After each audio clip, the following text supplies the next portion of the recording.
जलविद्युत निर्मितीसाठी pumped storage धाटणीच्या प्रकल्पासाठी महाराष्ट्र शासन आणि NTPC, Welspun new energy, NHPC, renew hydro power, THDC India, Torrent power, Adani green energy या कंपन्यांशी महायुती सरकारनं नुकतेच सामंजस्य करार केले।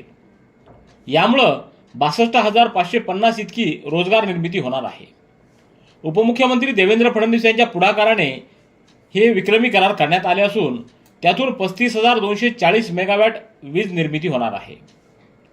राज्यातील या प्रकल्पांमध्ये सुमारे 1,88,750 कोटी रुपयाची गुंतवणूक, तर राज्यामध्ये 2030 पर्यंत 50% वीज निर्मिती ही नैसर्गिक ऊर्जा स्रोतांमधून होणार आहे। या करारांमुळे शाश्वत वीज निर्मिती आणि अर्थव्यवस्था वाढीस मोठा हातभार लागणार आहे।